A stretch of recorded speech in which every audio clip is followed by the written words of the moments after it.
life. This room today will discuss the intersectional agency and realities of socially and economically excluded communities of India. For quick context, let me introduce our co-organizers. Since 2022, WGWLO and a network of over 40 organizations has been committed to sustained grassroots action and policy dialogue for women's access to land and ownership over land, and other resources. Uttan, one of the founding members of WGWLO, since 1981, has been committed to building the agency of rural women and girls of Gujarat, working across livelihood, water, natural resource management and gender equity. Womanity, our third co-organizer, is a global non-for-profit that has been advancing gender equality through bold and transformative investments that directly impact women's access to resources, opportunities and rights. Fourth, we have Landesa, a pioneer in improving land rights by closely working with governments across India and influencing policy at a macro level. Finally, we have the International Land Coalition, an alliance of over 200 global organizations working on strengthening communities specifically dependent on land and common resources for their income and livelihood. The objective of today's session is to explore the relationship of women with land and commons by listening to voices that have been excluded from such discussions for a long period of time.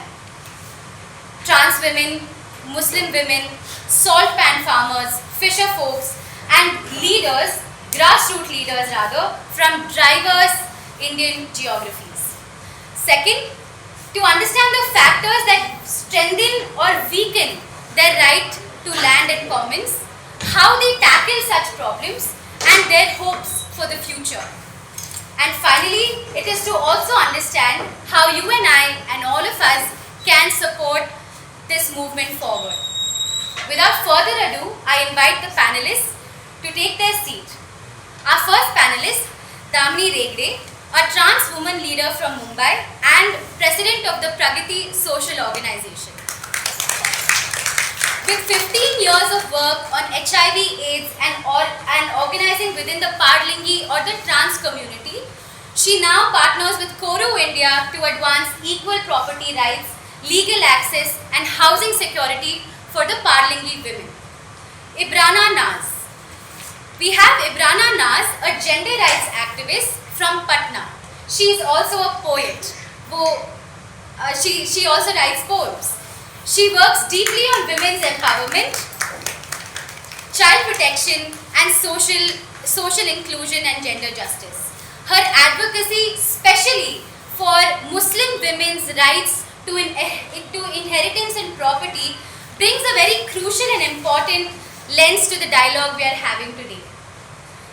Kamuben Bharatbhai Udecha from Malia, Gujarat. She is a respected leader in the Malia Mahila Sangathan and a long-time salt farmer. Despite limited schooling and systemic exclusion from land allocation in her village, she has become a strong organizer and voice for the women working in the salt economy. Our next speaker, Rekha Donasia, a Pagdiya fisher folk from Lighthouse village in Bhawa and an active member of the Shakti Mahila Sangathan and Sahyog Machimar Manch. She mobilizes both men and women from fisherfolk communities to voice out their opinions and their hopes for the future in village assemblies, also by linking them to fisherfolk schemes at the national and state level. We are also joined by Manisha Patel, who leads Uttan's gender and livelihood program across 5 districts of Gujarat. With over 2 decades of experience in gender, environment and community systems, she works in the program and strategy space with women farmers, fisher women and panchayats. From West Bengal, we Hardik De, a program associate at Gram Niyojan Kendra, Landesa, with expertise in land governance and women's land literacy. She works with tribal communities to strengthen their understanding of land rights, documentation and inheritance. Our panelist, Dr. Velvili S., an area director from the MS Swaminathan Research Foundation, Tamil Nadu. She is a marine biologist and brings a national perspective to biodiversity, climate adaptation, women's role in fisheries and coastal resource governance. She has pioneered tools like Fisher Friend mobile app.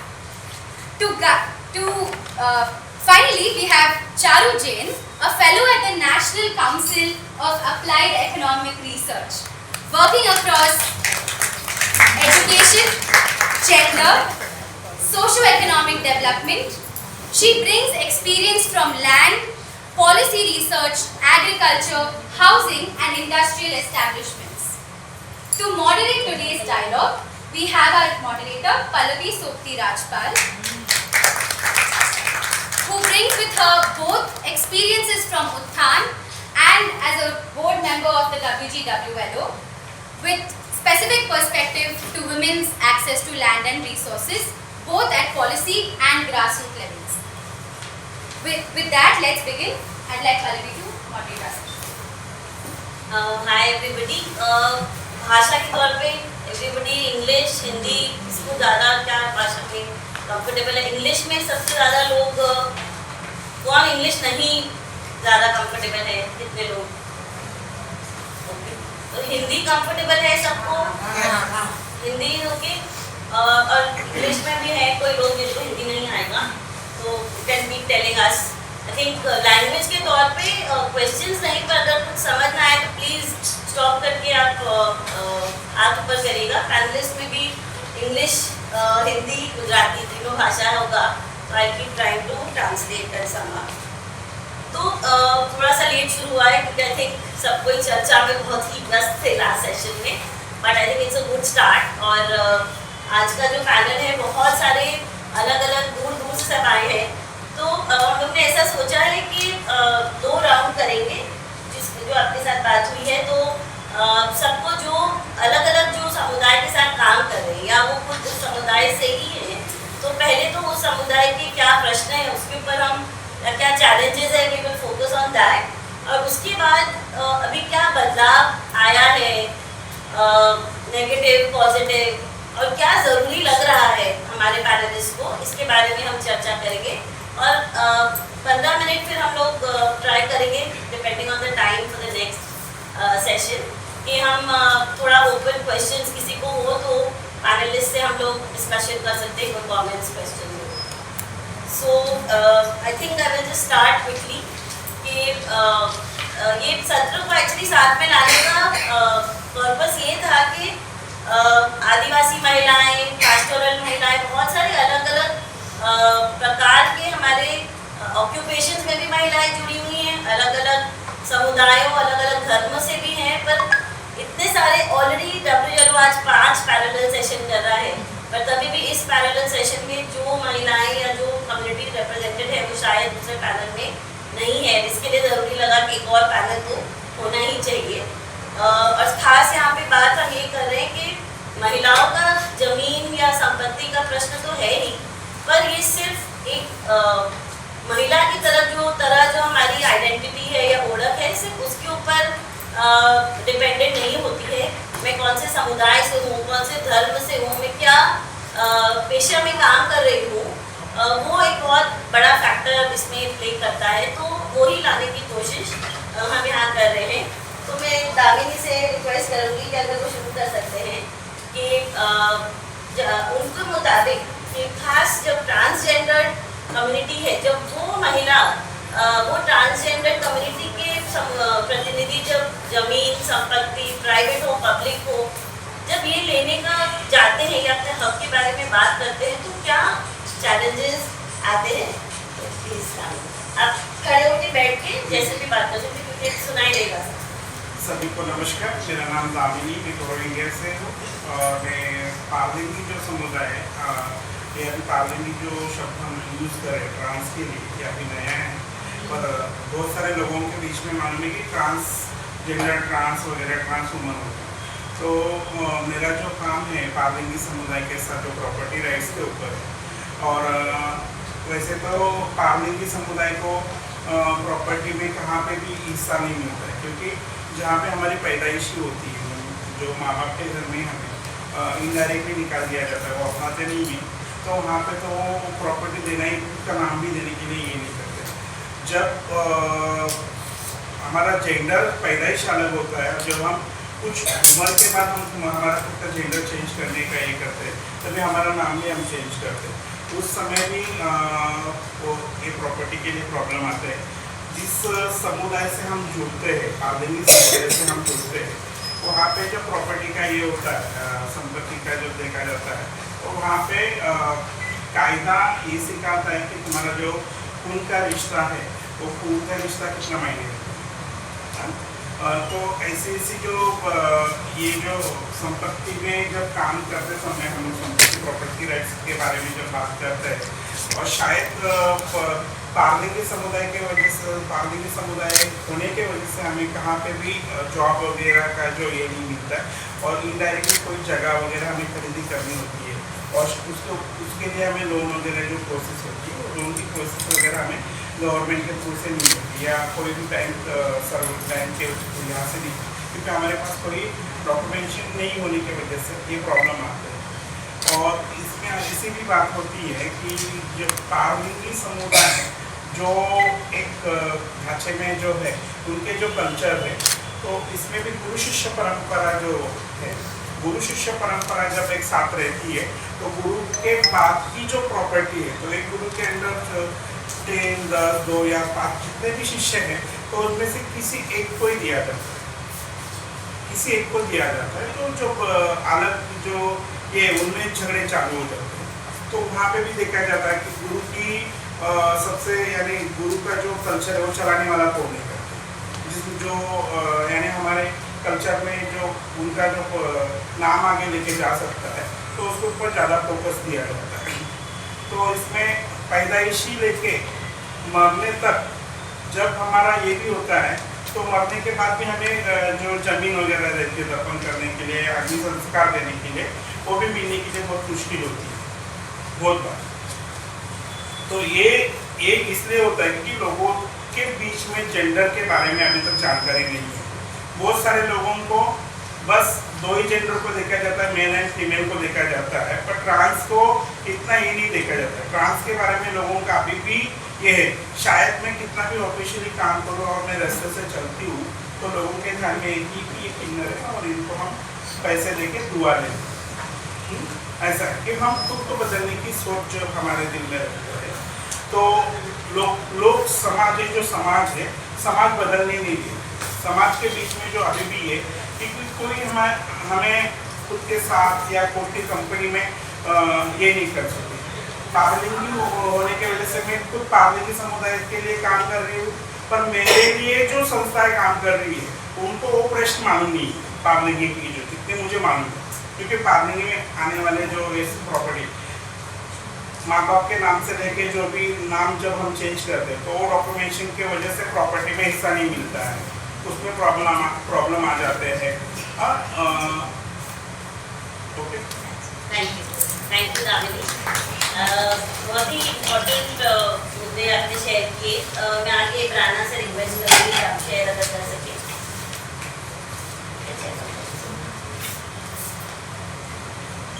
Thank you so much.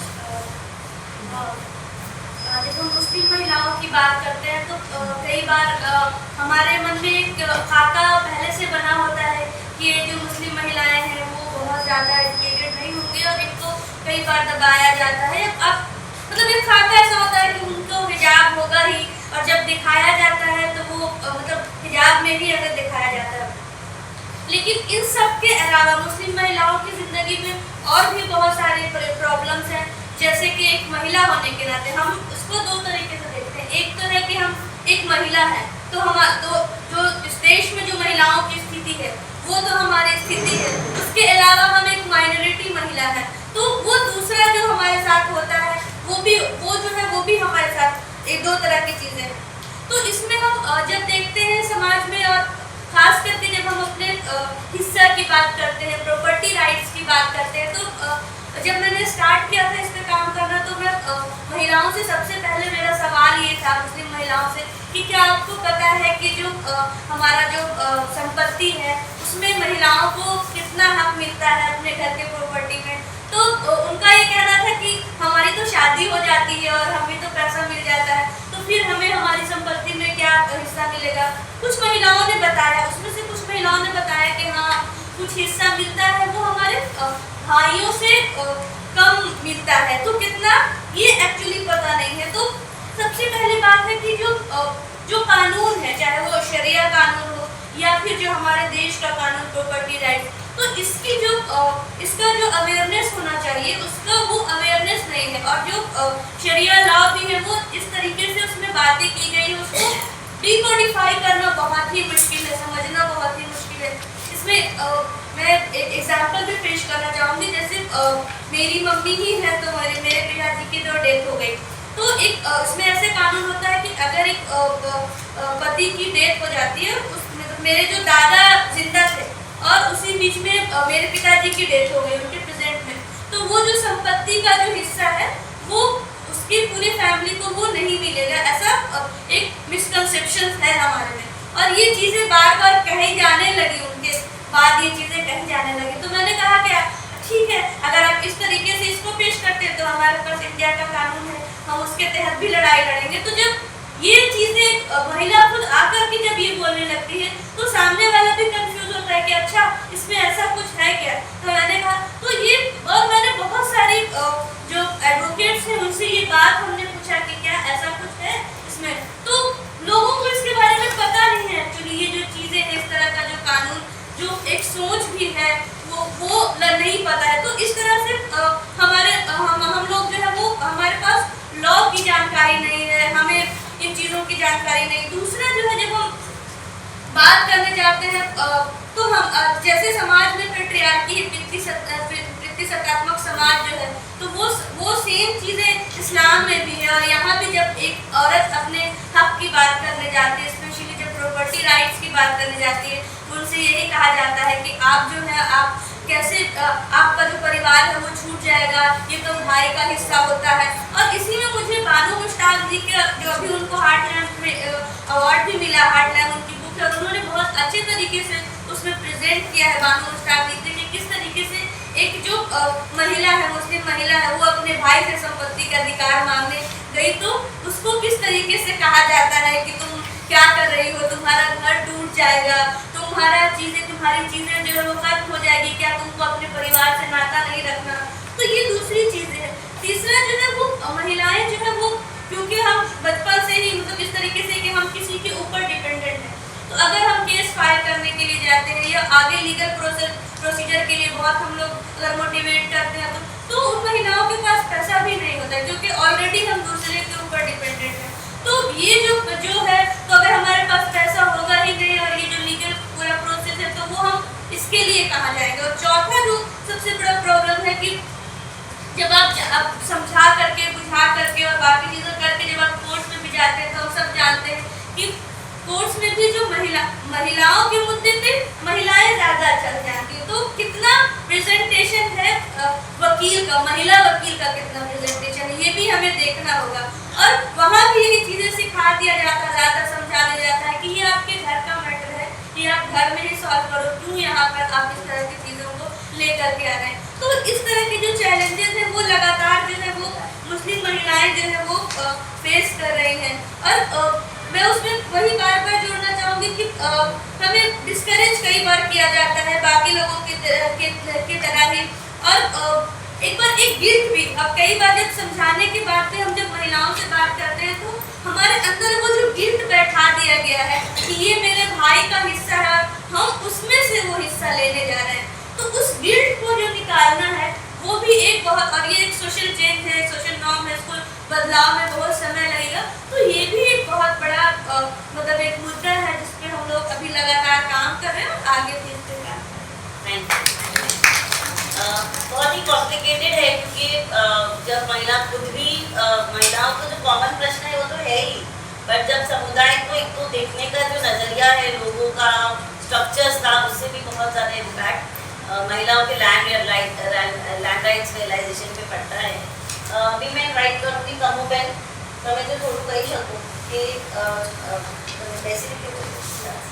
કે કયા પ્રશ્નો છે જે નડે છે જે બીજા માટેમાં કામ કર્યું છે. મારું નામ કમલબેન છે. જોરથી બોલો, ગુજરાતીવાળામાં છે. કમલબેન છે, માળિયા તાલુકો, જિલ્લો મોરબી. અમારે મિસાની તકલીફ છે, નાનું છે. એટલે અમારા રીત તો છે જ નહીં ચાલતી. એ તો ક્યારે જતી નક્કી નહીં. એટલે એમ કે અમારા કંઈક હક હોય તો અમે એમાં લડી શકીએ. હક હોય ને આમાં તો કેવી નક્કી નહીં. અમારા પરિવાર શું થાય કંઈ નક્કી નહીં. પાણીનો પ્રશ્ન તે પહેલા 6 મહિના 12 મહિના અમારે હાલતું એ મીઠાનું કામ. અત્યારે કેનાલનું પાણી આવે છે તો 3 મહિના જ આવે. 3 મહિનામાં તો અમારે હાવ પાણી આવે નહીં ને. પાણી આવે ત્યાં તો ધોવાઈ જાય પાણી, મીઠું થાય નહીં એમાં. ડિગ્રી ન પકડે પાણી. એટલે આ બધું અમારો પ્રોબ્લેમ છે. હવે આનો હલ કેવી રીતે કરવો? અને અત્યારે તો જે અમારે રણમાં જાય એવું થઈ ગયું પણ ઉડખરારે જવા દેતા નથી. મશીન અમારે ચાલુ થયા મૂકવાના છે. અત્યારે આવ અમારે રણ ઉકાઈ ગયું. અત્યારે એમ કે હજી નહીં જવાનું કરીને તો એમ કે તમે આટલા રૂપિયા ભરો. હવે અમે મજૂરી કરી કે એને રૂપિયા ભરી. અમારા રૂપિયા કે પહેલા દીધો પછી તમારા મશીન મૂકાયા. અમારા ભાઈઓ બધા અત્યારે જાય અહીંયા પરમિટ દેતા નથી. હાલે અત્યારે નથી. અત્યારે હાવ કામ કરે થઈ ગયું, મજૂરી કરે થઈ ગઈ. અમારા બધા પરિવાર ઘરે બેઠો હાવ ઉકાઈ ગયું. અને થોડીક સિઝન હજી 5મો મહિનો હોય ત્યાં તો અમારું રણ બંધ કરાવી દે. અમારી સિઝન જ આવે ત્યાં બંધ કરો. પછી અમારા ભૂત નડે અને ગધેડા નડે અને અમારા વાહન હાલતા હોય તો બંધ કરાવી દે. અમારે છેલ્લી સિઝનનું મીઠું હોય એ ઉપાડવા દેતા નથી. આવી અમને તકલીફ પડે.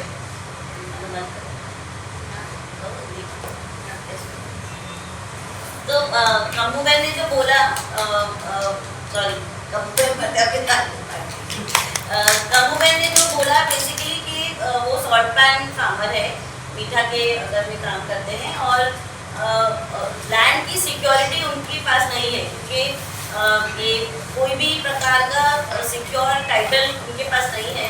तो हमेशा ये चिंता रहती है कि कभी भी हमारा काम बंद करा सकते हैं. दूसरा उन्होंने बोला कि पानी के वजह से नर्मदा का जो जहाँ पे वो मोरबी डिस्ट्रिक्ट की बात कर रहे हैं कि कनाल में से जब पानी छोड़ते हैं उनको पता भी नहीं पड़ता है कि कब छोड़ने वाले, कोई अलार्म सिस्टम या इंफॉर्मेशन सिस्टम नहीं है. तो उनका सारा जो मीठा का नमक का काम है पूरा बिगड़ जाता है और पानी भी पूरा बह जाता है. तो देखा जाए तो पानी का संग्रह भी हो नहीं रहा है और इनका जो आजीविका है, इनकी लाइवलीहुड जो है वो भी बहुत इम्पैक्टेड है. दूसरा, इसी विस्तार में एक सेंचुरी आ रही है. तो जो लोग वहाँ से वैसे तो परंपरागत से मतलब समय से बहुत वहीं पे रहते हैं, पर उनको सेंचुरी के वजह से रोक टोक बहुत की जाती है कि अभी आप जा नहीं सकते. तो अभी जैसे बोले तो उनका फुल सीजन का समय है आजीविका का और उसी टाइम परमिशन लेनी पड़ती है, परमिशन मिलता नहीं है और बोलते हैं कि आप कुछ फीस भरिए तो आप अंदर जा सकते हैं. तो जो चीज़ सदियों से जिनके साथ उनका जुड़ाव है उनके ऊपर उनकी देखा जाए तो कोई भी कंट्रोल नहीं है और कोई भी सत्ता नहीं है कि इसके ऊपर हमारा कुछ भी प्रकार का मतलब ओनरशिप का तो हक भी नहीं है, पर यूसेज का यूजर राइट्स भी कोई भी नहीं है. तो यही जो मुद्दे हैं जिनसे ये कम्युनिटी उनको सबसे ज़्यादा प्रश्न आ रहे हैं. और उन्होंने जब कमूबेन एक पूरी संगठन को प्रतिनिधि कर रही है यहाँ पे,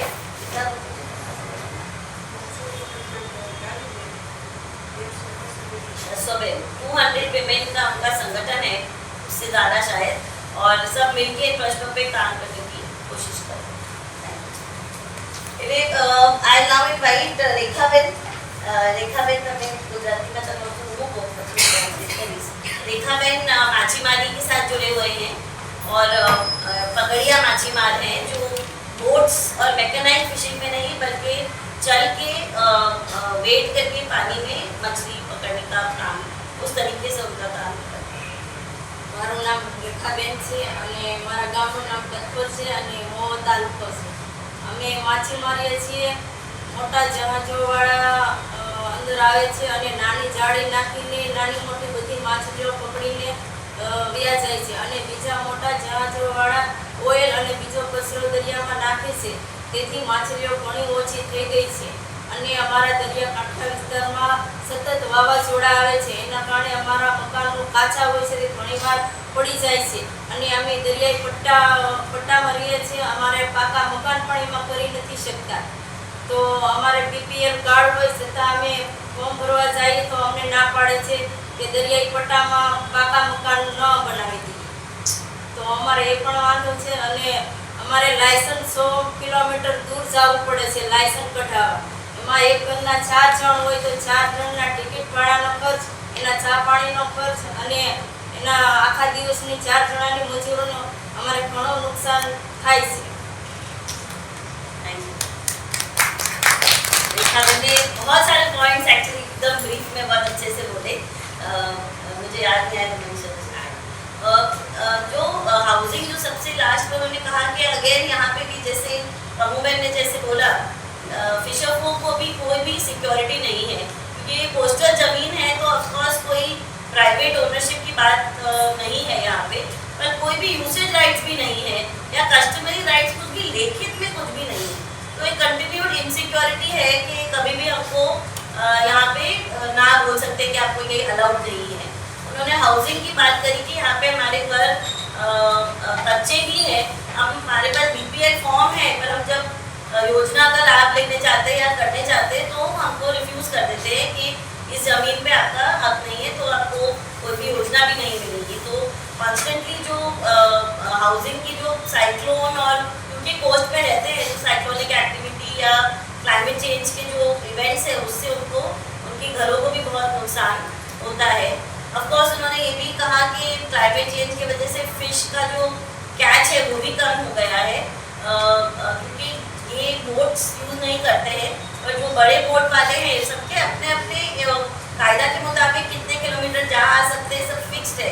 पर बड़े बोट वाले भी इनका नेट काट जाते हैं बहुत बार तो उनको उससे नुकसान होता है. और ज़्यादा जो मछलियाँ हैं वो लार्जर बोट्स वगैरह जो है वो कैच कर लेती है तो उनके लिए कुछ कैच बहुत बचता नहीं है. एक बहुत इम्पोर्टेंट उन्होंने बात करी कि जिसके ऊपर क्योंकि हर चीज़ सिर्फ प्राइवेट लैंड की बात नहीं है और यही सेशन में यही हम मेन बात कर रहे हैं कि प्राइवेट लैंड के सिवा जो कम्युनिटी कोस्टल कम्युनिटीज़ हैं या ये जो कॉमन रिसोर्सेज पे निभ रहे हैं और बहुत ही अच्छे से कोस्टल कस्टोडियंस बन के रह रहे इतने सालों से तो लाइसेंसिंग की प्रक्रिया से अपना आजीविका कंटिन्यू करते हैं जो गवर्नमेंट लाइसेंसिंग है. तो इस लाइसेंसिंग के लिए जैसे पहले एक जन जा सकता था डिस्ट्रिक्ट लेवल पे पर अभी सिस्टम ये है तो थोड़ा चेंज हुआ है पर है वही कि विलेज से सीधा 100 किलोमीटर घर के अगर 4 जन हैं तो चारों को इंडिविजुअली जाना है. ये नहीं कि एक जन 4 का कर आए. और आने जाने में उन्होंने पूरा कैलकुलेशन भी बताया कि हमारा आने जाने का खर्चा खाने पीने का वो चारों जन की एक दिन की मजदूरी जाती है और वो एक दिन में तो सब होता नहीं है 2 दिन धक्के भी लग जाते हैं तो उससे उनको बहुत नुकसान हो रहा है आजीविका में. Thank you. I think I'll just now invite Manisha if you can just add a little bit कि जो आपने शेयर किया था कि एक स्टडी जिसमें आप जुड़े थे जो फिशरीज समुदाय के साथ किए हैं तो डेटा हमको क्या बोल रहा है. ऑफकोर्स प्रैक्टिकल एक्सपीरियंसेस तो आए हैं बट अगर आप ऐड कर सकते हैं कि डेटा क्या बोल रहा है तो अच्छा है. सो लास्ट ईयर उत्थान ने एक नीड असेसमेंट किया. जैसे देखा मैंने कहा तत्पर गाँव में 3 फिशिंग विलेजेस हैं लाइट हाउस बंदर और बंदर तो ये 3 फिशिंग विलेजेस एक ही ग्राम पंचायत में आते हैं और ये इसलिए उत्थान ने इसको सिलेक्ट किया क्योंकि ये बहुत क्लाइमेट वनरेबल विलेज है क्योंकि एक साइड से मालन नदी है और दूसरे साइड से सी है तो क्लाइमेट वनरेबिलिटी बहुत है. सो हमने 232 विलेजेस में ये सर्वे किया और इस सर्वे में पता चला कि ये 250 to 232 विलेजेस में से 80% लोग 7% were boat owners. So बहुत ही क्या बोलेंगे कि बहुत वनरेबल है यहाँ पे स्थिति। जहाँ पे ये लोग रहते हैं, जैसा रेखा बहन ने भी कहा कि वो जो पट्टा है उनकी ज़मीन उनके नाम पे नहीं है, क्योंकि वो कोस्टल कॉमन्स पे रहते हैं। और कोस्टल कॉमन्स पे रहते हैं, हर क्लाइमेट साइक्लोन्स और इतने फ्रिक्वेंट हो गए हैं कि उनके घर कच्चे हैं, अपग्रेड नहीं कर पाते, क्योंकि ना तो ये स्कीम का लाभ ले पाते हैं। जैसे उन्होंने भी कहा कि अगर ये अपना BPL कार्ड लेके जाते हैं तो इनको बोला जाता है आपका गवर्नमेंट ऑलरेडी गवर्नमेंट लैंड पे रहते हैं, आपको कैसे मिलेगा। सो अपग्रेडेशन नहीं हो पाता है। अगर ये सोचते हैं कि हमको एक अच्छा सा कुछ बनाना है तो ये भी इनको एक ख्याल आता है कि अगर कोई दूसरा प्रोजेक्ट आ जाए तो हमारी ज़मीन तो गिने चली जाएगी और हमको कोई बढ़तर भी नहीं मिलेगा। तो ये सारे प्रॉब्लम्स इनको घर को लेके होते हैं। लाइवलीहुड भी काफ़ी वनरेबल है इनका, जो कि 1-1.5 किलोमीटर चल के फिशिंग करते हैं। बोट्स होते हैं, बड़ी छोटी बोट्स होती है, बड़ी बोट्स होती है, तो उनके जो नेट्स होते हैं वो काफ़ी छोटे छोटे वो होते हैं और इन तक फिशेस पहुँचती नहीं। और वैसे भी सी में अभी जिस पहले जो वेराइटीज़ मिलती थी अभी कोई लोग वो कैच नहीं कर पाते। सो लाइवलीहुड की दृष्टि से भी और लैंड ओनरशिप, दूसरा इनका एक लाइसेंसिंग होता है, जो एक पट्टा जिसपे ये लोग फिशिंग करते हैं, एक नेट का एक पूरा एरिया होता है। तो लाइसेंसिंग में वो उनको अपने हेरिडिटरी मिलता है, जैसे कि इनके पापा होते हैं, अगर 2 बच्चे तो उनका 2 बच्चों का उसी एरिया में उनको लाइसेंसिंग मिलेगा।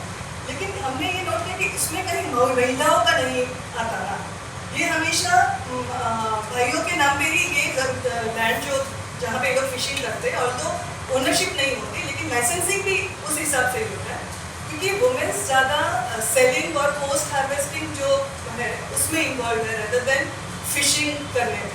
क्योंकि फिशिंग ऐसा, स्पेशली पकड़ियास का ऐसा फिशिंग होता है कि कभी भी रात को वो टाइड्स पे डिपेंडेंट है। जब लो टाइड होता है तब इनको जाके नेट्स बांधने होते हैं, ये करना होता है, तो अधिकतर मेंस इन्वॉल्व है इसमें। सालों से ये 4 सेंचुरीज से पकड़ियास ये काम कर रहे हैं, और उसमें men are mostly dominant in fishing and womens को पोस्ट हार्वेस्टिंग वाला काम सारा ये लोग करते हैं। अगर आप अगर आप लाइसेंस का जो पेंडेंसी का डेटा है, हाँ, वो कितना हाई है इन लोगों में? हाँ, सॉरी। सो लाइसेंसिंग हमारा जो डेटा है वो ये दिखा रहा है कि लाइसेंसिंग में ऑलमोस्ट 75% पगड़ियास के नाम पे रिन्यूअल नहीं हुआ है। और उसका कारण जैसा रेखा बहन ने कहा कि इनको क्योंकि डिसेंट्रलाइज नहीं है, जो लाइसेंसिंग प्रोसेस है वो डिसेंट्रलाइज नहीं है। इनको महुआ तालुका में जाना पड़ता है, जो जिसमें इनके अगर 4 जन को जाना है तो 1000 रुपीज़ इनके उसमें निकल जाते हैं, और एक टाइम में नहीं होता, 2 बार इनको जाके सेकेंड टाइम वेट करना पड़ता है और ये सब। सो लाइसेंसिंग प्रोसेस को डिसेंट्रलाइज करने की बहुत ज़रूरत है, ये एक इसमें से निकल के आया हमारे स्टडी। तो हम लोग सॉल्यूशंस के ये नेक्स्ट राउंड में भी ज़्यादा बात करेंगे। Thank you so much. I just invite मोहित्री नाउ, अगर आप शेयर कर सकते हैं कि Hindi, English, whatever you want.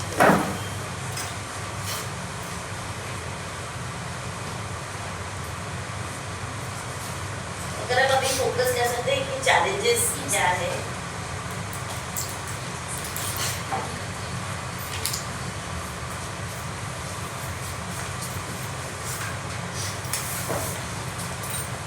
Good morning to all of you. Today I am presenting on the empowerment of tribal women by strengthening their land rights in West Bengal. So we all know that land is an valuable asset. So land is not just a property, it's more than about that. It's the foundation of livelihood, cultural identity and the social standing. So basically in the tribal community, the land alienation and the landlessness are the 2 major causes that restricted to their socio-economic development. So the basic reasons for this are their poor economic conditions, the lack of awareness about their legal rights, land ownership and the distribution in the name of the land owner. basically even the women don't know about that they can be eligible of the land owner. So in West Bengal, some schemes are there for the land owners like Krishak Bondhu, PM Kishan Credit Card, Bangla Shosho Bima, etc. So to mitigate this gap, Landesa and the West Bengal Tribal Development Department worked together and established a project called Women Land Literacy. So this segment, this segment I will definitely share with you in the next session. And here I am speaking about the challenges. So I would like to briefly discuss about the challenges I faced during the Women Land Literacy program. So yes, first of all, language is the barrier for us. But from the community there were some translator present, so this being easier for us. And the timing of the trainings was challenging for us because as we know that tribal community people are very much dependent on their agricultural activities. So during the harvesting period of time, they are very much engaged in this work. So we can't be able to provide training on that particular time. And the third one is like the tribal community people are very much dependent or very much had a belief on their customary law over the land related law provided by the government. So that's are the challenges we face through the Women Land Literacy program. Thank you. तो हिंदी में मैं quickly share करती हूँ कि मोइत्री का काम आदिवासी महिलाओं के साथ है बंगाल में, और उन्होंने जो शेयर किया कि ज़्यादा जो चैलेंजेस महिलाएं फेस उनके मुताबिक हैं कि लोगों को महिलाओं को अवेयरनेस कम है कायदे के बारे में, लैंड राइट्स के बारे में, और लैंड एलिनेशन भी शायद जो फॉरेस्ट राइट्स एक्ट में क्या है और उनको क्या मिल सकता है उसके बारे में, उसकी प्रोसेस क्या है उसके बारे में भी कम अवेयरनेस है। काफ़ी उनका काम जो है आदिवासी महिलाओं के साथ बदलाव के ऊपर जो काम है उसमें जो चैलेंजेस आते हैं उन्होंने शेयर किए कि लिटरेसी लेवल जो समुदाय में है वो एक चैलेंज है। दूसरा कि जो समुदायों की खुद की जो भाषा है उसके वजह से बहुत बार एक्सरसाइजेज या कैपेसिटी बिल्डिंग के काम करने में चैलेंज आता है, और क्योंकि ये समुदाय काफ़ी गरीब तबके से आते हैं तो वो खुद के जो उनके आजीविका के काम है उसमें से ये सब समय निकाल पाना और जागृति के कामों में जुड़ना एक चैलेंज मुझे लगता है। Thank you. I will ask just Charu to please share कि जो आपने स्टडी किया है लैंड एंड वायलेंस को लेके उसमें क्या मेन इमर्ज हुआ है।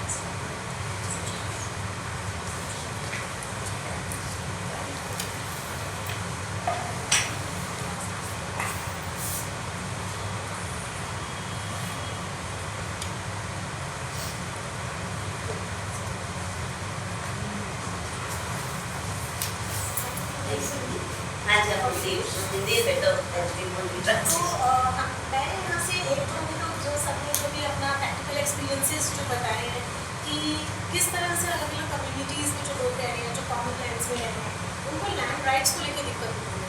तो जो हमने इससे अब मैं यहाँ से स्टोरी आगे लेके जो जा रही हूँ वो मैं डेटा के लेके रिफ्लेक्ट करूँगी कि जो अब डेटा है वो क्या एक्चुअली बता रहा है। तो जो हमने जब स्टडी करा डेटा को लेकर तो हमने यही पाया कि हमने पर्टिकुलरली मार्जिनलाइज कैटेगरी और वुमेन को लेकर नहीं चले but overall category of women, जिसमें marginalise also one of the part.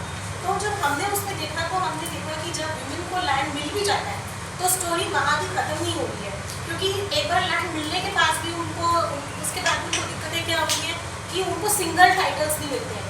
वो ज़्यादा से ज़्यादा अगर वो ओनरशिप लेंगी तो वो जॉइंट टाइटल्स में उसको करेंगे, और जॉइंट टाइटल्स में जो डेटा जो बता रहा है वो बस ये बता रहा है कि इतनी % वुमेन के पास सिंगल है और इतनी % के पास जॉइंट है, इसके आगे डेटा जाता नहीं है। तो आप थोड़ा शेयर कर सकते हैं, क्योंकि लोगों को पता नहीं कि आप कौन सा डेटा सेट यूज़ किया है। एक्चुअली वो मैं सर बैकग्राउंड बता दूँ, because this paper for patterns. तो हमने जो डेटा, क्योंकि मैं जो जिस बारे में मैं बात कर रही हूँ डेटा कहीं अवेलेबल नहीं, तो हमने इसको सिर्फ स्टडी करने के लिए टू गेट डीपर इनटू कि किस तरह से वैल्यूएशंस हो रहे हैं।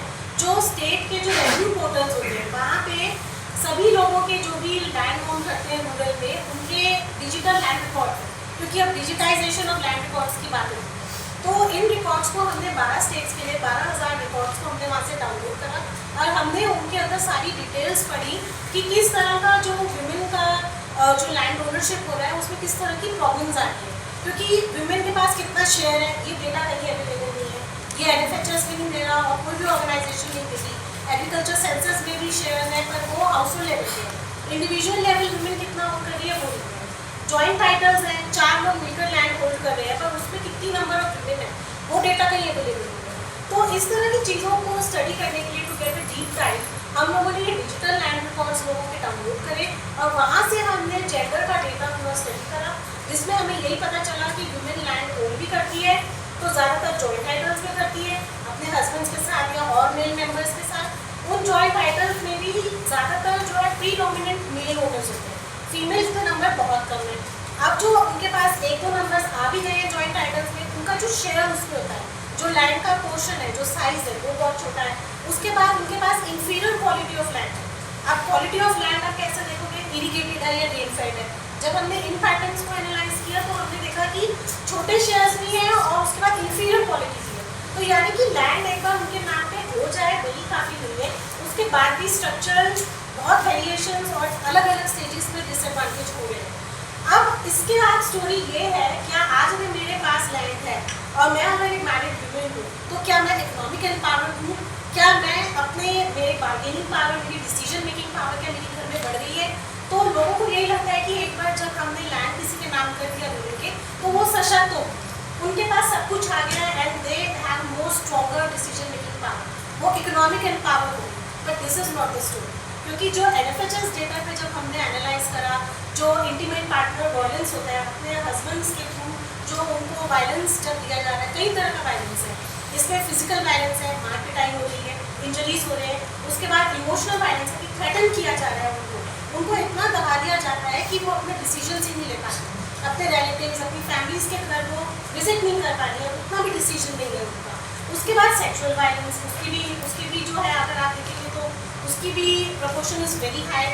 तो इसका मतलब ये है कि जो ये वुमेन को जो लैंड नहीं मिल रहा, ये जो सोशल नॉर्म एक हमारे पास है, जैसा सबने बताया कि अपने एक्सपीरियंसेस से, वो इतना डीप रूट हो चुका है इंडिया में, हमारे सोशल नॉर्म्स में, हमारे पैट्रियार्कल नॉर्म्स में, कि एम्पावर होने के बावजूद, नौकरी करने के बावजूद, एजुकेटेड होने के बावजूद, they are not able to fight the domestic violence और स्पाउसल वायलेंस के इंसिडेंट्स को वो फाइट नहीं कर पाते। तो इसके लिए बहुत ज़रूरी है, एक तो इसमें सोच में बदलाव लाना भी बहुत ज़रूरी है कि एज अ वुमेन दे, अगर जब हमने रूरल वुमेन का भी डेटा देखा, they are okay to accept violence, कि ठीक है अगर हस्बैंड मान रहा है कि क्योंकि खाना चाहिए, हस्बैंड मान रहा है, वाई, बिकॉज क्योंकि मैंने बच्चों का ध्यान नहीं रखा। तो ये जो एक कल्चरली रीइंफोर्स हुआ है वुमेन की कि मदरहुड, चाइल्ड बियरिंग रिस्पॉन्सिबिलिटीज, ये सब उन्हीं की जिम्मेदारी है, they are reinforce into the culture. And economic empowerment जो वुमेन की जो लैंड या हाउस में देखते हैं, वो उस चीज़ को चेंज नहीं कर पाते। ठीक है, आज वुमेन के नाम अगर लैंड रिकॉर्ड्स में है भी, it is just mere a paper, वो एक पेपर रिकॉर्ड ही है, they are not able to control. अगर आज मेरे नाम पे लैंड है, मेरे पास पावर नहीं है कि मैं उसको बेच सकूं या मैं उसको कोलेट्रल रख के मैं अपने नाम पे कोई कर्ज उठा के मैं अपनी दुकान खोल सकूं, I don't have those powers. ठीक है, तो ये चीज़ें भी इस चीज़ में बहुत ही रिफ्लेक्ट हो रही है डेटा में जो देख रहे हैं। तो मेजरली मतलब जो मेरा जो एनालिसिस जो हम लोगों ने जो पेपर किया है, मैं पूरे पेपर के थ्रू नहीं जा रही हूँ, पर मैं यही देख रही हूँ कि इंसिडेंट्स ऑफ जो वायलेंस है, जो ओनरशिप है, वो उस चीज़ को बदल नहीं पाती। उसके लिए बहुत ज़रूरी है कि इन ओनरशिप्स को हमें सोशल नॉर्म्स में कन्वर्ट करना पड़ेगा। उसके लिए हमें अवेयरनेस, एजुकेशन और सोशल कैंपेन्स करने पड़ेंगे। पहली बात तो क्या है, सारे के सारे लॉज है इन प्लेस, लेकिन वो सारे लीगल लैंग्वेज में। आप और हम लीगल लैंग्वेज नहीं समझते, क्लॉजेस, ये टर्म, वो टर्म वी डोंट अंडरस्टैंड। उसके लिए बहुत ज़रूरी है कि जिस तरह से रामायण और महाभारत को बच्चों के लिए सिंप्लीफाई किया जाता है, उसी तरीके से इन लीगल इनहेरिटेंस लॉज को भी बहुत सिंप्लीफाइड वर्जन्स में करके रूरल एरियाज में, मार्जिनलाइज एरियाज में कैंपेन्स क्रिएट किए जाए। और इस कैंपेन्स में हम क्या करते हैं, वुमेन एम्पावरमेंट का कैंपेन लगा है तो सिर्फ वुमेन आती है, नो, उनके साथ उनके हस्बैंड्स को, उनके बच्चों को आना ज़रूरी है। तो तभी वो लोग समझ पाएंगे कि कहाँ कहाँ गलत हो रहा है, कहाँ वो रिस्ट्रिक्शंस वुमेन पे इम्पोज गलत की जा रही है। तो सबका उसमें मिलकर रहना ज़रूरी है। और उसके बाद एक चीज़ जो बड़ी इंपॉर्टेंट फाइंडिंग आई है हमारी इसमें पेपर में, कि जैसे जैसे एजुकेशन का लेवल बढ़ रहा है, आप देखोगे सबसे ज़्यादा जो वल्नरेबल कैटेगरी है वो इलिटरेट कैटेगरी, जो पढ़ नहीं रही है। तो इसके बाद अगर वो प्राइमरी कर लेंगी या मिडिल लेवल एजुकेशन भी कर लेंगी, तब भी वो प्रॉब्लम ख़त्म नहीं होगी। एक उनको आगे पढ़ना ज़रूरी है, उनको आगे डिजिटली लिटरेट होना ज़रूरी है।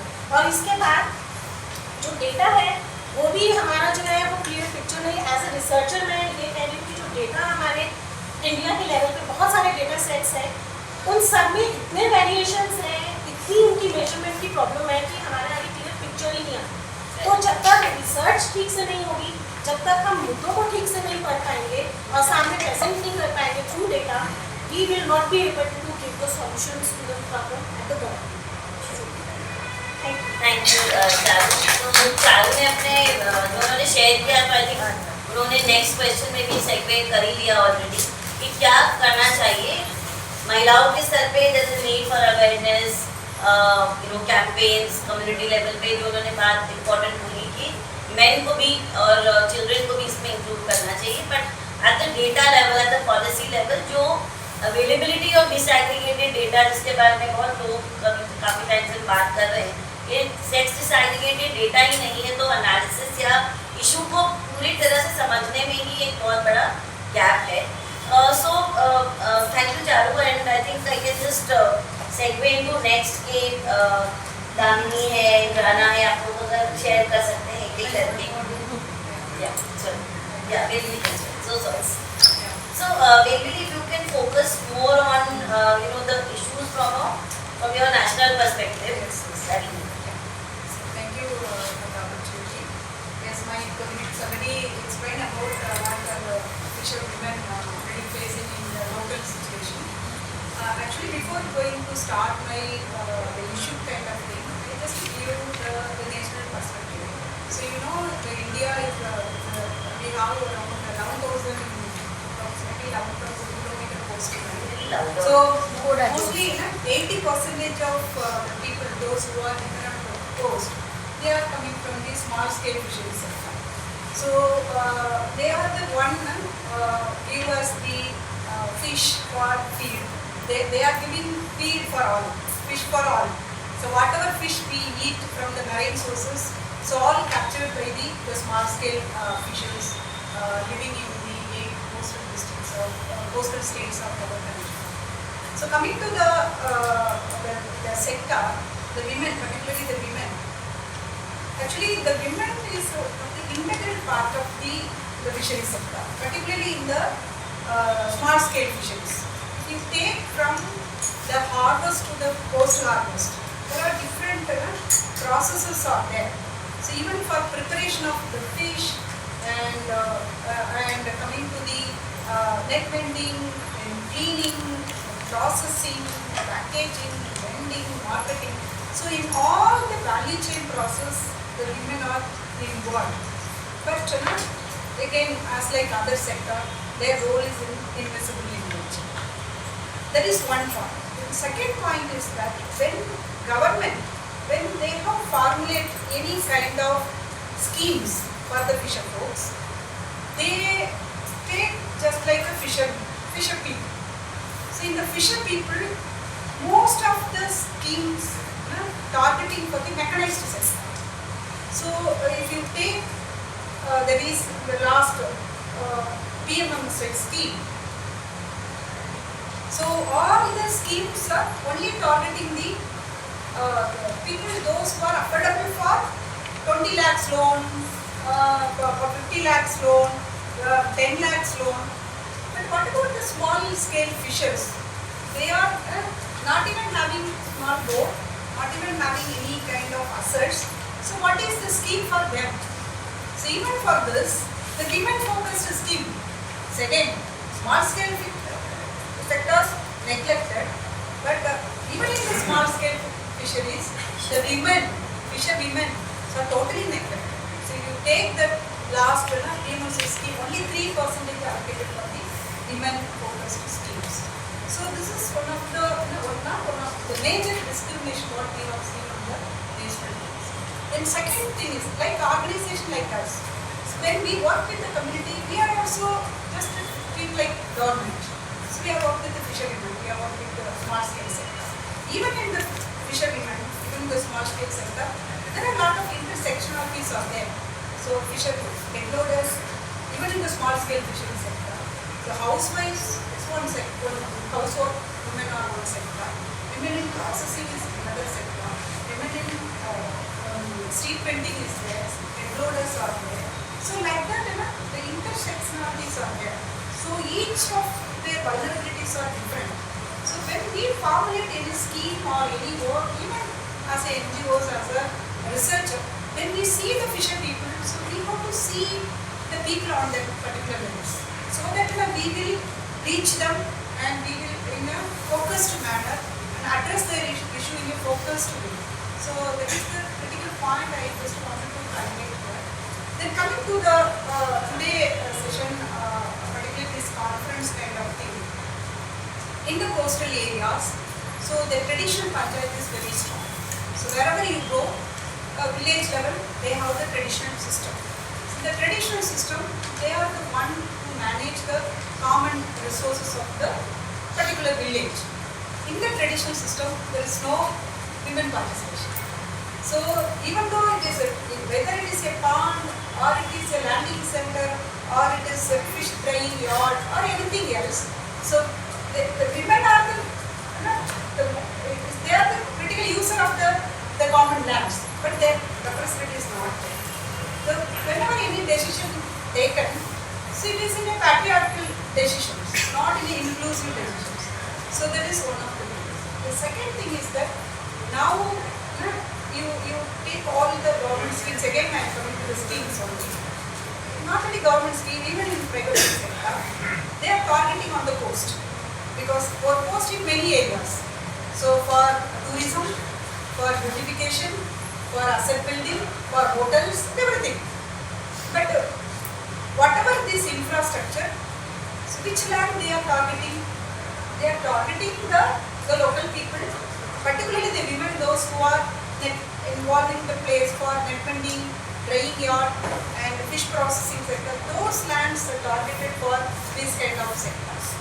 So that is one of the important issue currently people are facing. Then second important thing is only one point. The harbors. So harbors are increasing by anything. So because of harbor numbers are increased, all the boats, even the small village, the small fishermen, they are also interested to land their boat in the harbor area. So when because in the harbor, higher number of traders are coming because they get trade. But the women, those who are depending on the landing center for their livelihood, so they are totally marginalized. They have to go to harbor for buying their fishes. So if you want to get fish from the harbor, you have to start early morning 2 o'clock, so that you can get a good number of catch. So the women from their native landing center to the harbor, there is no bus facility, there is no other transport connection. So if they are taking auto, the auto also truck auto, share auto kind of thing. In a single auto, 50 women, 20 women are bombarded like anything. It is also again. So like that, a lot of things are there. I know actually 3-4 minutes is very less for everybody. I feel very bad asking everyone to stop. But should I do a little translation? थोड़ा translation का जरूरत है. It's okay. काफ़ी सारे issue just quickly for just very very short में कि सब लोग नहीं जो समझ पाए कि फिशरीज़ के इशू के ऊपर उन्होंने माछीमार समुदायों की ही बात कर रहे थे. वो काफ़ी जो सिमिलर इश्यूज है और उन्होंने बोला कि जो पूरे देश में कोस्टल जो संसाधन है उसमें जो अलग बोला, मैं उसके ऊपर फोकस कर रही हूँ कि यहाँ पे बड़े होटल्स बनाने के लिए या टूरिज्म के लिए सुंदर अपने कोस्ट को ब्यूटिफिकेशन करने के लिए जो काम चल रहा है उसमें भी काफ़ी जो असर है वो छोटे माछीमार समुदायों पे और ख़ास महिलाओं पे ज़्यादा है. और उन्होंने भी स्कीम्स की भी एक बहुत इम्पोर्टेंट बात बोली कि जो भी फिशरीज में स्कीम्स है तो ये स्कीम्स में महिलाओं का जो शेयर है वो बहुत ही मिनिमम है. Okay, thank you. Now I think हम लोग अगर फोकस करें कि जो आप लोग ने इतने इम्पोर्टेंट इश्यूज शेयर किए हैं आपके काम के द्वारा, या ज़रूरी नहीं कि हर मुद्दे पे हम ही काम कर रहे हैं, पर आपको क्या लगता है कि ये जो प्रश्न आपने शेयर किए इसमें सबसे ज़्यादा इम्पोर्टेंट क्या बदलाव लाने की ज़रूरत है? तो अगर सब हम 2-3 मिनट में जो सबसे हमारे जो खास इश्यूज हैं जो आपको लगता है ये 2-3 चीज़ तो बहुत ही ज़रूरी है, वो समुदाय के अंदर की बात तो ठीक है, वो तो हो ही, पर मुझे लगता है क्योंकि हम यहाँ बैठे हैं कि जो सरकार की तरफ से है, नीति है, या जो अन्य इकोसिस्टम में हमारे आजू बाजू जो लोग हैं, जैसे फिशरीज का ट्रेनिंग सेंटर हो गया या पुलिस की बात है, ये यहाँ पे भी आपको क्या लगता है कि ये क्या बदलाव बहुत ही ज़रूरी है? सो कामिनी जी आप स्टार्ट कर सकते हैं. हम लोग बदलाव ये ला सकते हैं कि जो हमारा पार्लिंगी समुदाय है सबसे पहले उनकी जो काउंसलिंग होनी चाहिए, क्योंकि पार्लिंगी समुदाय बहुत बार प्रॉपर्टी को लेके पीछे हटते हैं. तो शायद उनको उनकी जो डॉक्यूमेंटेशन वगैरह जो है उनके बारे में उनको पूरी जानकारी अच्छी तरीके से देनी चाहिए. ये बदलाव है क्योंकि वो डॉक्यूमेंटेशन उनके पास प्रॉपर होने की वजह से प्रॉपर्टी में बराबर उनको ये हो सकता है. फैमिली के साथ हम लोग काउंसलिंग कर सकते हैं, जो पार्लिंगी समुदाय की फैमिली उनके साथ काउंसलिंग कर सकते हैं. इसलिए काउंसलिंग कर सकते हैं क्योंकि जो पार्लिंगी घर छोड़ के निकल रहे हैं तो शायद उनको कहाँ पे तो ये हो सकता है, अपना घर मिल सकता है. और गुरु शिष्य परंपरा में गुरु के साथ हम लोग एक बातचीत करके वहाँ पे जो एक्वेशन का जो ये रहता है कि वहाँ पे जो उनकी एकता है वो अच्छे ये तरीके से कर सकते. और ऑफिस लेवल पे वगैरह जो भी है पुलिस स्टेशन वगैरह वहाँ पे जो हमारे वीक पॉइंट है वो थोड़ा सा उनको समझा के उनकी जो कायदे वगैरह है वो समझ के लेके शायद उसमें से हम लोग ये कर सकते हैं पुलिस स्टेशन में वगैरह, और अलग अलग जगह पे कंपनियों में वगैरह हम लोग बातचीत करके शायद पार्लिंगी समुदाय के लिए अच्छा लेवल पे ये ला सकते हैं.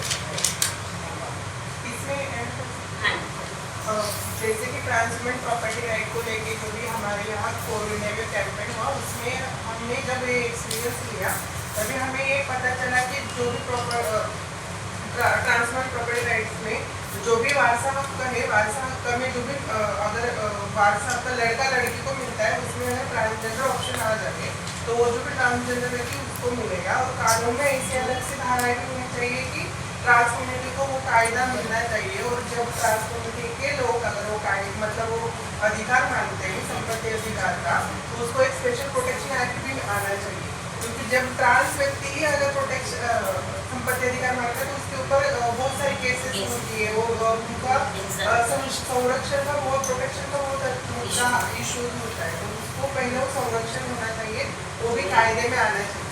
क्योंकि हमारे ट्रांस कम्युनिटी में ये भी एग्जाम्पल है, ऐसे भी एग्जाम्पल है कि उन लोगों ने जब संपत्ति में अधिकार मांगा तो उनको मार दिया गया, उनके ऊपर केस की गई, उनको अलग तरीके से हरेस हुआ. और एक डर भी है समाज की वजह से और एक कम्युनिटी को लेके भी डर है कि जैसे महिलाएं अगर प्रॉपर्टी में अधिकार मांगती है तो उनको समाज निष्कासित करता है, वैसे ट्रांस कम्युनिटी को भी निष्कासित करेगा, डर है. इसीलिए चाहिए, समाज में भी वो सेंसिटाइजेशन होना चाहिए, समाज में भी वो एक समझ रूढ़ होनी चाहिए, ऐसा हमें लगता है। जरूरी है जो आपने बोला कि समुदाय में जागृति तो ठीक है, पर वो तो जरूरी ही है, पर कायदे में भी क्या प्रावधान है वो बहुत ही जरूरी है। इब्राहिम, मुझे ऐसा लगता है कि जो मुस्लिम महिलाएं हैं और जो हमारा जो निकाह का एक तरीका है, तो सरकार को और हमारी कम्युनिटी को मिल करके ये करना चाहिए कि जितने भी जो शादी होते हैं उसको रजिस्टर्ड होना बहुत ही ज़रूरी है। ये अगर सरकार इसको लागू कर देगी कि शादी जो है ये रजिस्टर्ड होगा, तो बाद में जो संपत्ति का जो भी मामला होता है उसमें हमें बहुत सारी चीज़ें मिल जाएंगी। और रजिस्ट्रेशन के लिए भी जब बात होती है तो हम मुस्लिम तरीके से शादी करते हैं, बट ज़रूरी नहीं है कि हम शरिया के अंदर ही हम हमारा रजिस्टर्ड करें। Why not we are going for the special marriage act.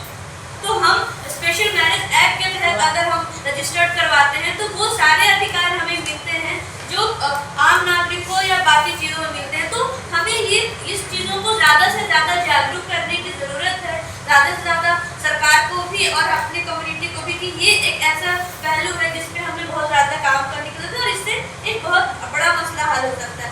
दूसरा, जब हम मुस्लिम महिलाओं की बात करते हैं तो जो संपत्ति का अधिकार है ये हमें 14 साल पहले ही इस्लाम ने दे दिया है, हमें ऑलरेडी मिला हुआ है। और उसमें हम एक बहुत बड़ी बात होती है, मेहर की बात होती है। तो जब मेहर की जब बात होती है और लड़की की जब शादी होती है तो वो जो मेहर तय होता है वो कभी भी कोई लड़की तय नहीं करती है, ये लड़की वाले के मम्मी पापा और लड़के वाले के, और वो बहुत बार्गेनिंग होती है। अभी तक मैंने बहुत ज़्यादा, सबसे ज़्यादा अगर सुना होगा तो 50,000 51,000 मात्र, अभी 2025 की हम बात कर रहे हैं। और सोचिए कि इतना कम होता है और वो एक बार में बोलते हैं कितना बार में दे, और लड़की को पूरी जिंदगी। तो हम ऐसे कह रहे हैं कि हमें अधिकार मिला है, तो जब हमें जो अधिकार मिला है क्यों ना हम उसके लिए लड़की ही बात करें कि नहीं इतना मेहर होना चाहिए। और लड़की वाले दब जाते हैं कई बार, और सामने से जिस तरीके से, तो इस पे भी हमारा एक कानून होना चाहिए और इस पर भी ये बात होनी चाहिए कि नहीं, जब आप लड़की को तय करते हैं तो मेहर भी उसी हिसाब से तय होगा, तभी ये चीज़ें आगे बढ़ेगी। तीसरी बात जब हम करते हैं तो जो हमारा जो लॉ है उसको डीकोडिफाइड होना बहुत ही ज़्यादा ज़रूरी है, और उसमें ज़्यादा से ज़्यादा जो पढ़ी लिखी मुस्लिम महिलाएं हैं उनका पार्टिसिपेशन भी होना ज़रूरी है, ताकि वो उसको देखें कि अगर चीज़ें बन रही हैं तो वो, क्योंकि मैं थोड़ा इसको अलग विचार में जा रही हूँ। मेरा जो एक विचार है कि अभी तक हम जितने भी धर्म का जो ओरिजिन हुआ है वो कहीं ना कहीं वो ज़्यादातर पुरुषों के द्वारा ही हुआ। तो मेरा ये मानना है कि क्यों ना हमारी जब बात हो रही है तो हमारा पार्टिसिपेशन होना ज़रूरी है। तो कोई भी इंसान अपने लिए जब कोई कानून बनाएगा तो थोड़ा इजी बनाएगा दूसरे के लिए, तो इस कानून में भी जब ये चीज़ें हों तो उसमें ज़्यादा से ज़्यादा मुस्लिम महिलाओं का पार्टिसिपेशन होना चाहिए, ताकि ये दिखे कि जो अगर कोडिफाइड कर रहे हैं तो हम किस तरीके से इसको डिकोडिफाइड कर रहे हैं। और जो हमारे लोकल भाषा है ना, उसमें भी उर्दू में भी होना चाहिए, और इसको बहुत ही मतलब ज़मीनी स्तर से इन सब चीज़ों को, जैसे हमारे एक बहन ने भी बात किया था कि बहुत ही ज़मीनी स्तर से इस कानून के बारे में बात होनी चाहिए। अब चौथा, कई बार यूसीसी की बात होती है और कई बार उसको नेगलेक्ट भी किया जाता है, तो उसमें भी एक है, अगर हम यूसीसी को फेवर भी करते हैं तो यूसीसी में भी ऐसा किया गया है कि जब यूसीसी लागू होता है और सबको सिविल कोड मिल जाएगा, लेकिन उसमें एक क्लॉज जोड़ दिया गया है कि जो उनका एग्रीकल्चर का जो ज़मीन होगा वो महिलाओं को नहीं मिलेगा। तो जब हम प्रॉपर्टी राइट्स की बात करते हैं, जैसे पुरुष किसान हो सकते हैं, क्या पुरुष महिला किसान नहीं होती है? तो ये भी जो इस तरह का जो क्लॉज यूसीसी में भी जो लाया गया है, इसको भी ध्यान देने की ज़रूरत है, महिलाओं को इसमें भी बात करने की ज़रूरत है। तो ये कुछ चीज़ें हैं, और जो हमने अपने समुदाय में जो काम करना स्टार्ट किया है और महिलाओं से जो काम करने की, और सरकार और एनजीओ से भी हमें रिक्वेस्ट करते हैं कि आज भी मैंने मतलब देखा है कि आज भी मुस्लिम एरियाज में इन सब मुद्दों पे एक कम एनजीओ भी बहुत कम जाते हैं, और वहाँ से भी जो एक खुलापन जो है वो आज भी नहीं आ पाया है। तो इस पे ज़्यादा से ज़्यादा काम करने की ज़रूरत है, हम सबको मिल करके इन चीज़ों पे काम करने की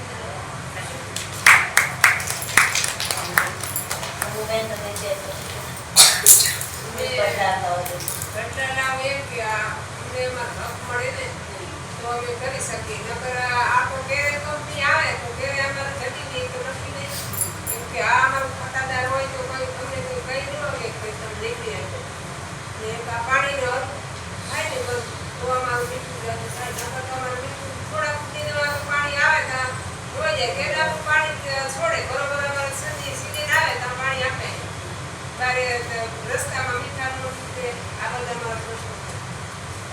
अमूबा ने जो बोला कि जो टाइटल है उसी के ऊपर वो बात कर रहे हैं कि हमारे पास खुद तो लीगल टाइटल होना चाहिए कि जिससे हमें सुरक्षा रहे अपने रहने की, काम की, क्योंकि कल कोई प्रोजेक्ट आता है, कल कोई कंपनी आता है तो हमको उसमें कोई भी सुरक्षा नहीं है।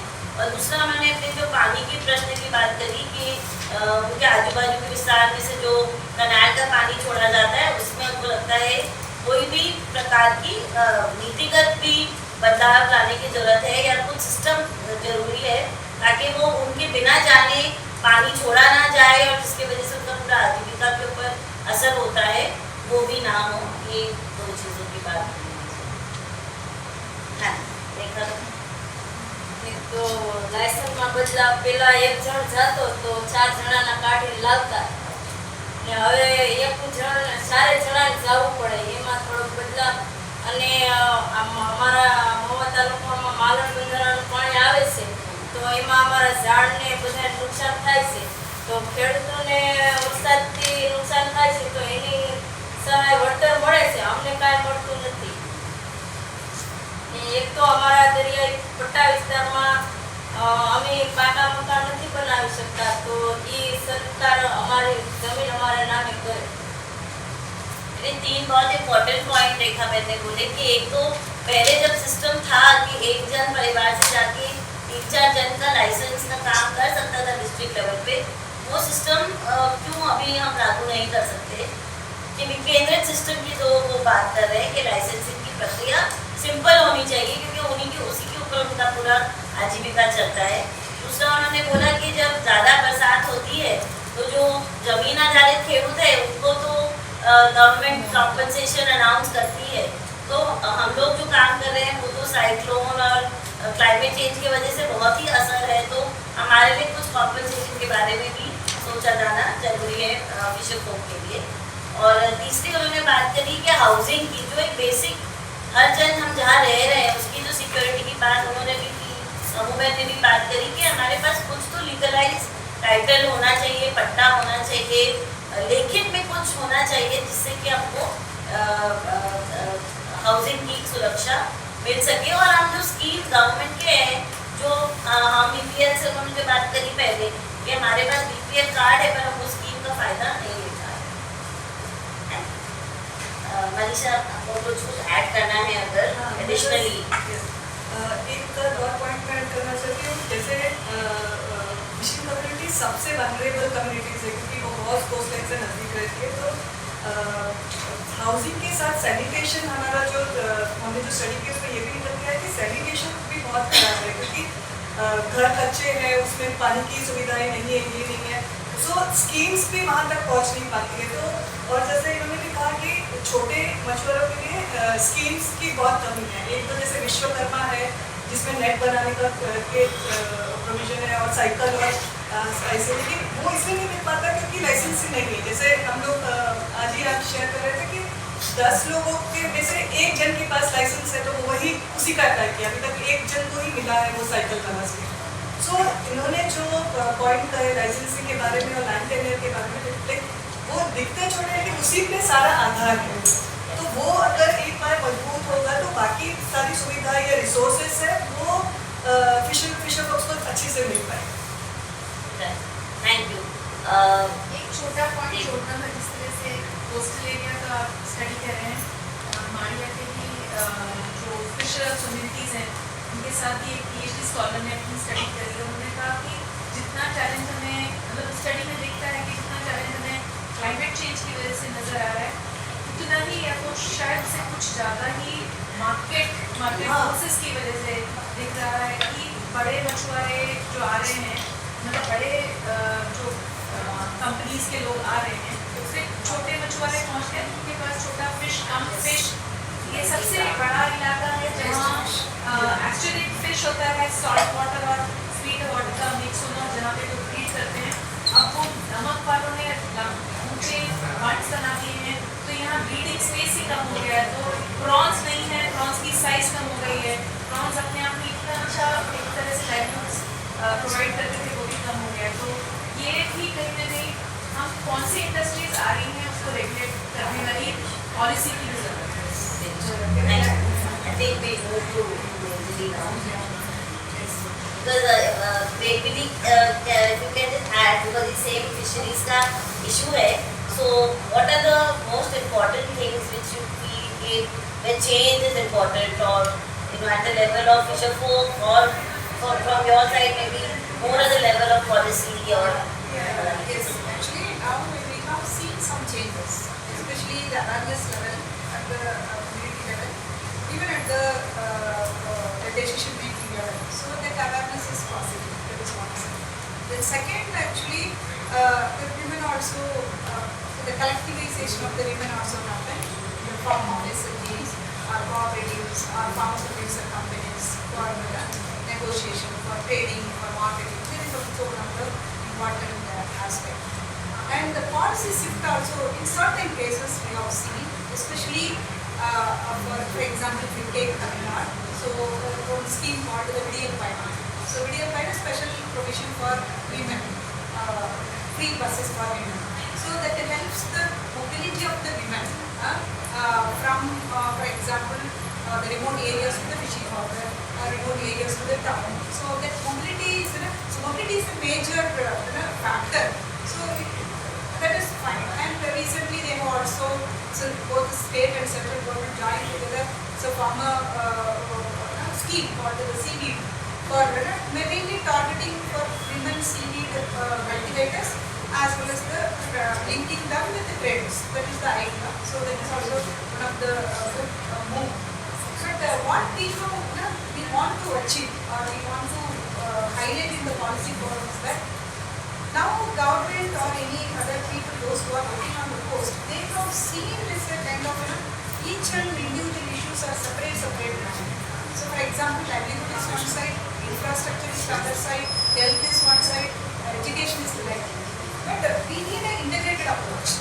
So if we do some integrated approach, then only we address the holistic issue of the women or men or small scale sector facing. There is one of the important shift in the view of the country. The second important thing is that yes, at this stage we are also looking for global markets, everything. So we have to strengthen our coastal infrastructure. Yes, it is fine, but it should be gender sensitive, gender inclusiveness. The infrastructure also, not only for participation, not only for decision making, even for infrastructure also gender sensitive, gender lens. We have to see, the planners have to see the infrastructure should be the gender inclusiveness. That is another important point. And final point actually, we have the women collectives, we have the farmer producer companies, but the awareness, the capacity building, that is still it is a very minimal stage. So we have to more focus on the capacity building both in the soft side as well as the hard side. So what we have seen on the ground, that some agencies are only focusing on capacity building on leadership, managerial skills and accounting, those kind of things. Some agencies are only focusing on even training them on value addition, tech based, but the merging together is missing. So again it is integrated. So that is one of the area, not only the government, even the agencies where we are working on the ground, we have also changed our mindset to work towards the integrated approach. Then final aspect is that the women-friendly technologies. Technologies are there, but whether it is a women-friendliness, even for if you take some fish processing tools. So all the tools are big in size. It is difficult for the women or the women, those who not the women, the people those who are in medical section. It is difficult for them to use those kind of technologies. So we have to build more women-friendly technologies, women-friendly infrastructure, women-friendly schemes. So those are all the things we need. So for that purpose, so advocacy. So we have to strengthen the network, women network, like Macau and other networks. It has to be strengthened. So we have to unite together to work for the women in the coastal regions. Thank you so much for a very detailed response. Moitri, if I can just share those, I think everybody has spoken that awareness is important, policy level, regulation. So I think Moitri will share some example of how they have really done work on legal literacy.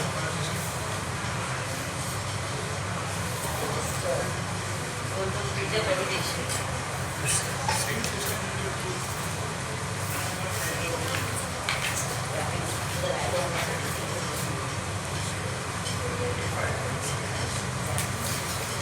You can just take few minutes.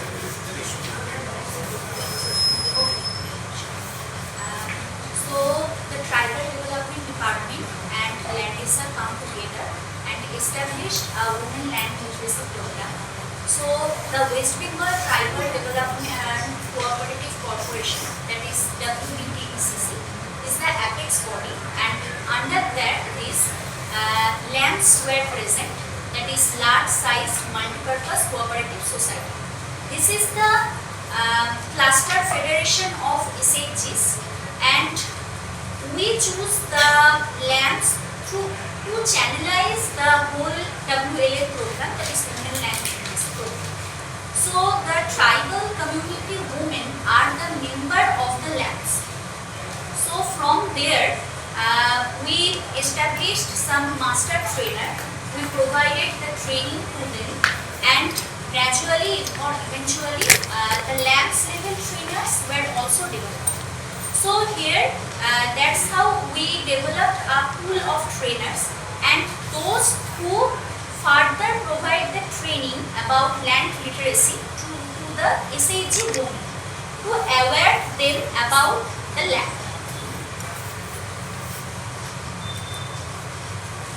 This is the data.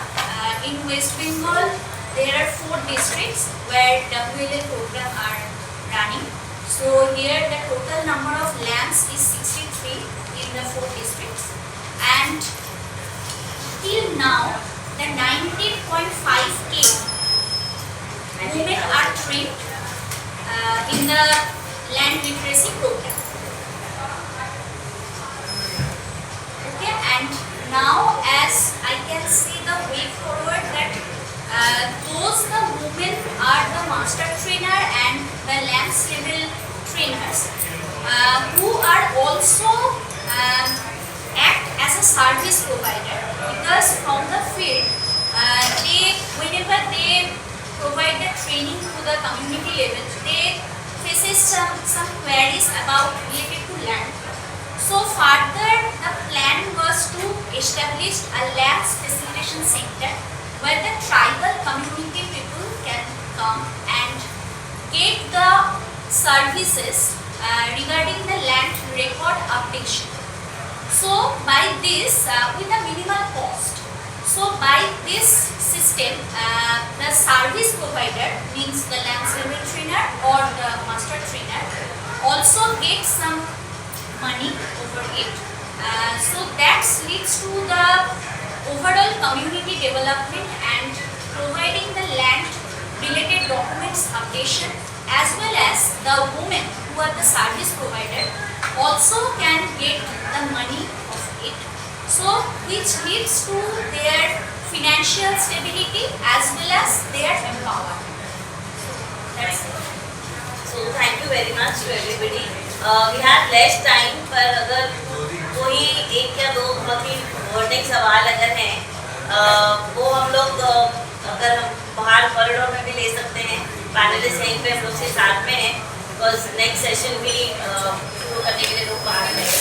So sorry कि time नहीं मिला बहुत प्रश्नों के लिए, but सबकी आवाज़ें हमने सुनी, तो I think next day will get time to talk to each other. Before जाने के पहले कल सुबह 9 बजे ये जो सेशन हुआ आज का, उसका एक रिफ्लेक्शन होगा 9 बजे कल सेमिनार रूम नंबर 2. जो भी ऑडियंस पैनलिस्ट सबको इन्वाइट किया जाता है कि इसको हम कैसे और डेवलप कर पाएँ, और उस टाइम पे of course you can ask your questions as well. So कल 9 बजे सुबह रूम नंबर 2. एक और अनाउंसमेंट है. आज शाम को 5:30 बजे ब्लाइंड पीपल एसोसिएशन अंधजन मंडल यहाँ से आई थिंक 100 मीटर की दूरी पे 5:30 से 6 बजे के दौरान एक महिला भूमिहीन के ऊपर एक प्ले रहेगा, तो आप सब वहाँ जा सकते हैं. This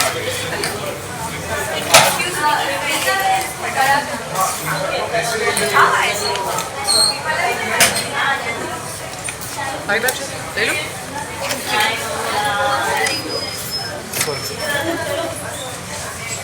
हाँ हाँ साथ साथ खाना पड़ेगा नहीं तो आएंगे। Okay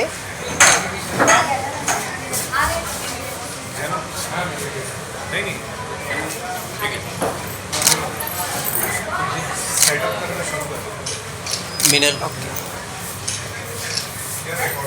thank you I think बाहर तक हम बात करते हैं नेक्स्ट आ गया आप हमें लाइक करना दे दीजिए टॉक आउट सेक्शन